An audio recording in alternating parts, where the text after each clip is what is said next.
जी अस्सलाम वालेकुम रेहान भाई, ये बताइए जो आपके पास जो मशीन आई है जदीद आईफोन की, तो इसके बारे में आप क्या अपडेट देंगे कि इसमें क्या क्या रिपेयर हो रहा है?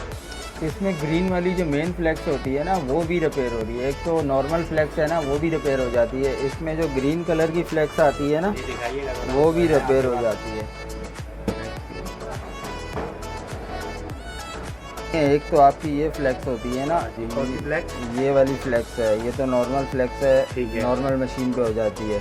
एक होती है क्रिस्टल के बाद ये यहाँ पे ग्रीन कलर की पूरी फ्लैक्स होती है, ठीक है। ये भी आपकी रिपेयर हो जाएगी। अच्छा तो ये इसके बताएं अंदर कि अल्हम्दुलिल्लाह पूरे पाकिस्तान में अल्लाह के फजल से चैलेंज है कि ये मशीन किसी के पास नहीं है। नहीं, ये तो कराची में किसी के पास नहीं है, पाकिस्तान का मुझे कंफर्म नहीं है, लेकिन कराची में नहीं अल्हम्दुलिल्लाह है। आप पूरी कराची में किसी के पास ये मशीन नहीं है। अच्छा तो ये आपकी ये मुझे एक दफ़ा फिर बता दें, star city mall mobile market Abdullah Haroon, shop number आपका क्या है? UB 104, star city mall UB 104। ठीक है, एंड में हम आपका कॉन्टैक्ट नंबर दे देंगे जी तो लोग आपसे डायरेक्ट रब्ता कर लेंगे। बहुत इंशाल्लाह। शुक्रिया।